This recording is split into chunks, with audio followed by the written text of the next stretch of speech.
तर मित्रांनो, big बॉसचा new promo आलेला आहे. तर इथं बघू शकता, की आता बिग बॉसच्या घरामध्ये नॉमिनेशन टास्क सुरू झालेला आहे. तर नॉमिनेशन टास्कचं नाव होतं पतंग कोण कोणाची काटणार. तर इथं बघू शकता, की सागर आणि तन्वीमध्ये की नाही ह्याच्यामध्ये आता कोण कोणाची पतंग काटणार मध्ये विवाद झाला खूप मोठा आणि तन्वी की नाही सागरची पतंग काढून टाकते. म्हणजे त्याला नॉमिनेशन टास्कमध्ये टाकून टाकते.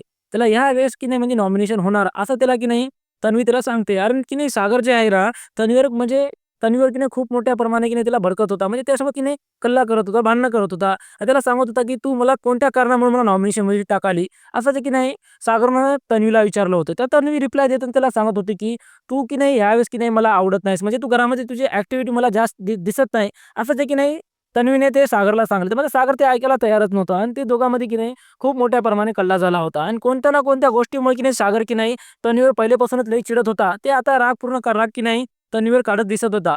तर तुम्हाला काय वाटतं जे मित्रांनो, की नाही तन्वीने जे केले सागरसोबत ते बरोबर आहे या म्हणजे चुकीचं आहे? कारण की नॉमिनेशन टास्कमध्ये ते एक दुसऱ्यावर तर नॉमिनेशन करावंच लागते मित्रांनो. कसं नॉमिनेशन केल्याशिवाय की नाही पर्यायच राहीना ना. त्या घरामध्ये समजा 17 सदस्य आहेत. त्यांना एक दुसऱ्याला तर नॉमिनेशन करावंच लागते. तर तन्वीने की नाही सागरला नॉमिनेशन केले. तर मग आता सागरचं काही बरोबर नव्हतं. कारण सागरने की नाही तन्वीवर खूप मोठ्या प्रमाणे रागवला आणि त्याला की नाही म्हणजे शिव्या वगैरे देऊ लागला. तर तुम्हाला काय वाटतं जे सागरने केलं ते चुकीचं आहे या बरोबर आहे? तुम्ही मला कमेंट बॉक्समध्ये जरूर सांगा आणि अशा व्हिडिओ पाहण्यासाठी तुम्ही माझ्या चॅनलवर बने राहा. भेटूया पुढच्या व्हिडिओमध्ये.